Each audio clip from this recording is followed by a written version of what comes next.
दासान्दि जुब जुब अखा हानायनि जाहोनाव रायजोनि गुबुन गुबुन ओनसोलजों लोगोसे गसाइगावनि बलामजरा गामियाबो दैबानाजों भुगिनांदों। दैबानाजों भुगिनांनाय बे नखरफोरनो दिनै गसाइगाव जिल्ला UPPL दोलोआ जाग्रा आदार राननानै होनायखौ नुनो मोन्दों। दैबानाजों भुगिनांनाय बलामजरा गामिनि सुबुंफोरनो गसाइगाव जिल्ला UPPL दोलोआ अनसुंथाइ होदों। बे हाबाफारियाव गसाइगाव जिल्ला UPPL दोलोनि लोगो आफादगिरि लकनाथ नार्जारिजों लोगोसे जमदुवार ब्लक UPPL दोलोनि आफादगिरि निपेन्द्र बसुमतारी, नेहाथारि बनजार नार्जारि आरो UPPL दोलोनि गोबां मावथिफ्रा बाहागो लायो। बेजों लोगोसे बान्दो बायफ्लंनायखौ थाबैनो बानायनानै होनो थाखाय BTR सरकारजों सावरायनाय जाखाबाय होननानै लकनाथ नार्जारिया खौरां बिजोंनि गेजेरजों रोखायै बुंथिदों। अखा जुब जुब हानायजों नैबे सिनज्रि दै बे दैया लोमसावनानै नैबे बलामजरायाव गामियावहाय गोबां दैबानाजों जोंनि नैबे बलामजरा ओनसोलनि रायजो राजाफ्रा दुखु खस्थ' भुगिनानै थानांदोंमोन। बेखौ लानानै जोङो दिनै UPPL पार्टिनिफ्राय दिनैहाय जोङो रायजो राजाफोरनो माखासे जिनिस जोङो जानाय लोंनायनि बेबस्थाखौ जोङो आयोजन खालामना फैदों। स्पेसियेलि दिनै न'खरसेयाव माइरं सेरबा आरो दालि सेरसे आरो आलु सेरनै, थाव गोथां आधा केजि, सयाबिन आरो संख्रि सेरसे बेखौ दिनै जोङो UPPL तरफनिफ्राय होफैदों आरो गासै 120 घर न'खरनो जों होफैनाय जादों। आरो लोगोसे जोङो बेखौनो बुंगोन मानो होनोबा बियो बोथोरनि अखा नोंगौ जोबोदनो नैबे बलामजरा रायजो राजाफ्रा जोबोद खस्थ' मोनदों।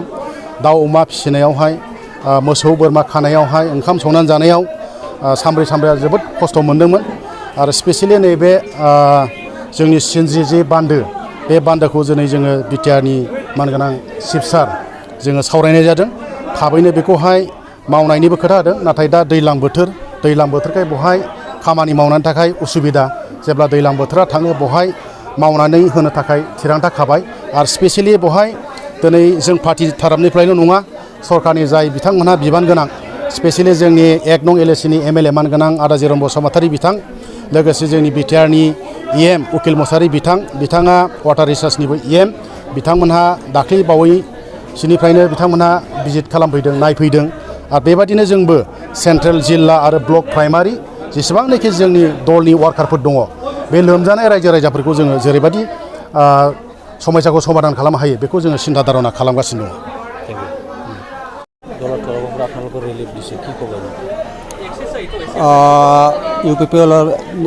UPPL দলৰ পৰা আজি বলামঝৰা ৰাইজৰ বানাক্ৰান্ত ৰাইজৰ সুবিধাৰ্থে যি খোৱা খাদ্য আমালৈ যোগান ধৰিছে তাৰ বাবে মই UPPL দলক গাঁৱৰ হৈ অশেষ ধন্যবাদ জ্ঞাপন কৰিলোঁ। কিমান ফেমিলি যিকেইজন ফেমিলি আমি এফেক্টেড হৈ আছোঁ আমাৰ ইয়াত টোটেলি 120টা ফেমিলি আছে। এনে আপোনালোকৰ গাঁৱত কি কি ক্ষতি হৈছে? আমাৰ গাঁৱত বৰ্তমান মেইনলি ক্ষতি হৈছে ৰাস্তা ঘাট, তাৰ লগতে আংশিকভাৱে হ'লেও ঘৰ বাৰী ক্ষতি হৈছে, লগতে গৰু ছাগলী হাঁহ কুকুৰা এইবিলাকো নষ্ট হৈছে বহুতৰে। কিমান দিন হ'ল আজিলৈকে? আজিলৈ যোৱা 6 তাৰিখৰ পৰা বানপানী হৈছিলে, তাৰপিছত পানী শুকাই গ'ল, বৰ্তমান পানী নাই। ঘৰত যাব পাৰিছে আপোনালোকে? বৰ্তমানে পাৰিছে। কিমান বছৰৰ পৰা এনেকৈ বানপানী দি ভুগি আছে? এইটো বছৰে বছৰে বুলি ক'ব লাগিব।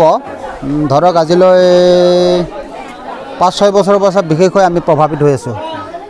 কোন নদীত পানী সোমাই? এইটো পাহাৰৰ পৰা বৈ অহা বলাম নদীৰ পানীয়ে আমাক প্লাবিত কৰি ৰাখিছে। এনে চৰকাৰে বান দিয়া নাই? নাই, কোনো বানৰ ব্যৱস্থা নাই। বানৰ কাৰণে আমি বহুতবাৰ ৰাজনীতিক দলবিলাকৰ লিডাৰসকলক লগতে চৰকাৰৰ নেতৃবৰ্গসকলকো আমি কৰিছিলোঁ, বহুত অনুৰোধ কৰিছিলোঁ বান লাগে বুলি, মথাউৰি লাগে বুলি, কিন্তু তেওঁলোকে আজিলৈ সেই ব্যৱস্থা আমালৈ আগবঢ়াই নিদিলে। বৰ্তমান চৰকাৰক কি অনুৰোধ কৰিব আপোনালোকে? সেইকাৰণে বৰ্তমান চৰকাৰক মই অনুৰোধ কৰিব বিচাৰিছোঁ চৰকাৰে যাতে অনুগ্ৰহ কৰি আমাৰ বলামঝৰা দুখীয়া ৰাইজৰ প্ৰতি সিন্ধি নদীৰ কাষে কাষে এটা মথাউৰি বান্ধি দি পৰম উপকৃত কৰে যেন, এইটোৱেই মোৰ বিশেষ অনুৰোধ। কি কি গাঁও আছে? বিশেষকৈ আমি বলামঝৰাৰ পৰা আৰম্ভ কৰি বলামঝৰা ইফালে বছগাঁও মজাতি আদি কৰি কেইখনমান গাঁও আমি এই নদীৰ দ্বাৰাই আমি প্ৰভাৱিত হৈ আছোঁ।